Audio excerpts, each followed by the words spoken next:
The Dallas Morning News writes that it's imperative for Dallas to win a big road game early in the season to set a tone for the upcoming year, considering how poor they've been away from Jerry World during the past 2 seasons. So, Shannon, how capable do you think this year's team is to win road games? I don't see anything different. Why is this team any different than the previous teams?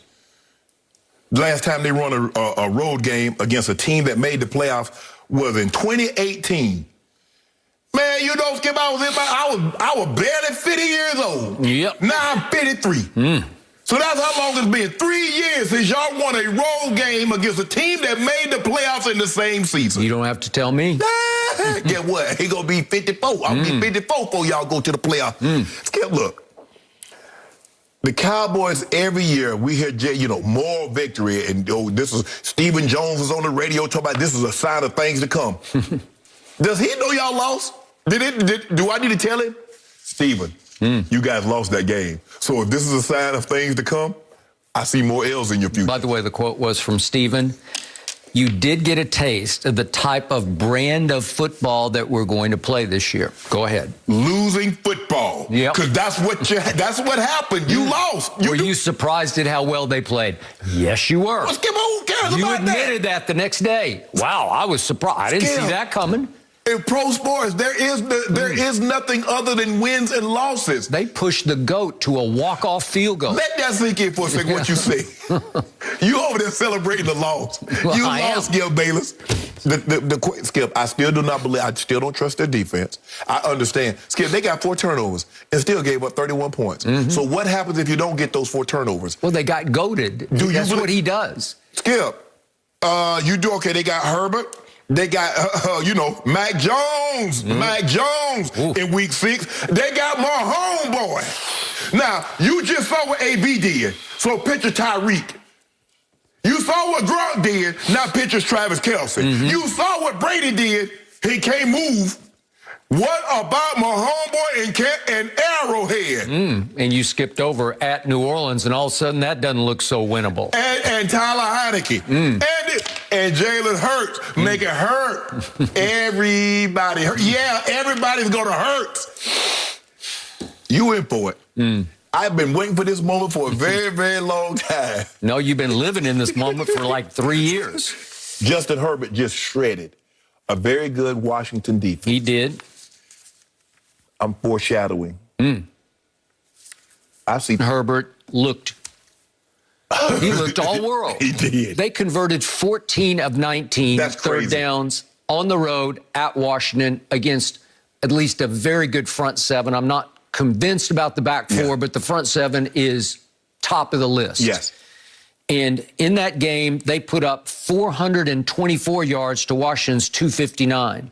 That meant that they ran 78 plays to Washington's 49 plays. You don't see that very often in the NFL. The possession was 36-24, but they just held on to the ball because they kept converting third downs. Yeah. Okay. So all of a sudden, we, as in my Dallas Cowboys, opened as a 2.5-point underdog at Chargers.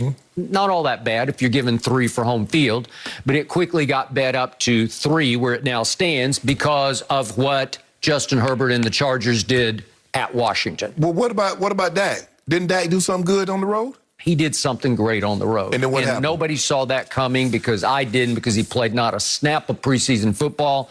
And I'm going to go all the way to it was the greatest game Dak has ever played under the circumstances with no prep, coming off the double ankle surgery and the arm injury in training camp. You do realize in all those big games that he's played, he's caught L's. Okay, let's look at that, shall we? Sure. Dak Prescott on the road has lost his last 6 games, including that one Thursday night. What? That's not great. He makes $75 million this year, making him far and away, just this year, by far the highest paid quarterback, because second on that list is Tom Brady, 27.5. So 75, that's with the bonus. Everything, every penny he's going to make this year totals $75 million. Well, obviously, as you said before the season, you have to start living up to that. when there was no pressure or very little and zero expectations, when Dak was a raw rookie who got thrown into the fire out of the 4th round in Mississippi State in place of Tony Romo and his perpetually broken collarbones, all of a sudden, what did we see? Dak went 6-2 on the road as a rookie. Yeah. Remember those huge wins at Aaron Rodgers? Yeah, I remember. At Ben Roethlisberger? Yeah, remember those games? Yeah, you were standing on the table, yeah. Remember at Washington that year? That was the turnaround game where that was against Kirk Cousins, and you're saying, whoa, this kid can play. Yeah, I he remember can that. lead. He can play make. Remember like yesterday. Unfortunately, that was 5 years yesterday. He came right back in 2017 and went 6-2 on the road. It became a lost year because Zeke got suspended. What I got to do with that? Okay, well, I'm just saying, in his first 2 seasons, with little to no expectation, he went 12-4 on the road. Yeah. That's all-time great, right? And since then, he is 6-13 on the road. Is that because his team decayed right before your very eyes? No. Yeah, some. No, that's not what you told me. You told me Zeke is still Zeke, and you expecting bounce back season. This year I do. That offense is hold on. But is it possible as Zeke went south, he went south, the whole team went south, the ability to win road games went south? Is that possible? No, what about Tyson? Because I'm going to remind you what happened on Thursday night. What was the ratio of pass to run?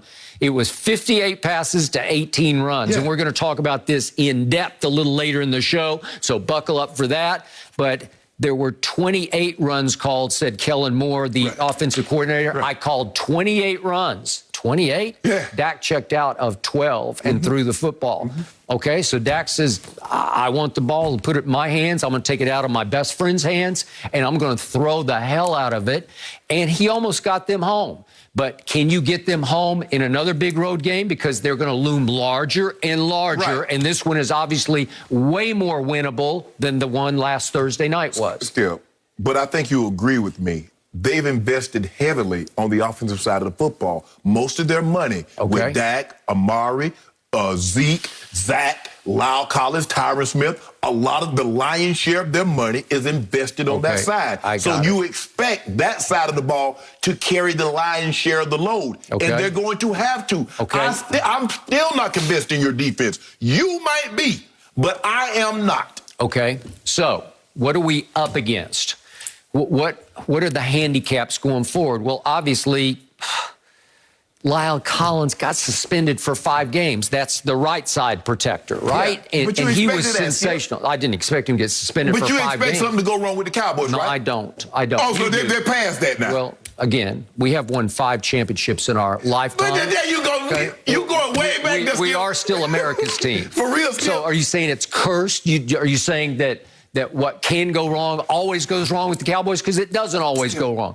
I've been a fan since I was 10 years old, and I have celebrated a whole lot in my life. Let me ask you, how much celebrate you done in the last 25 years?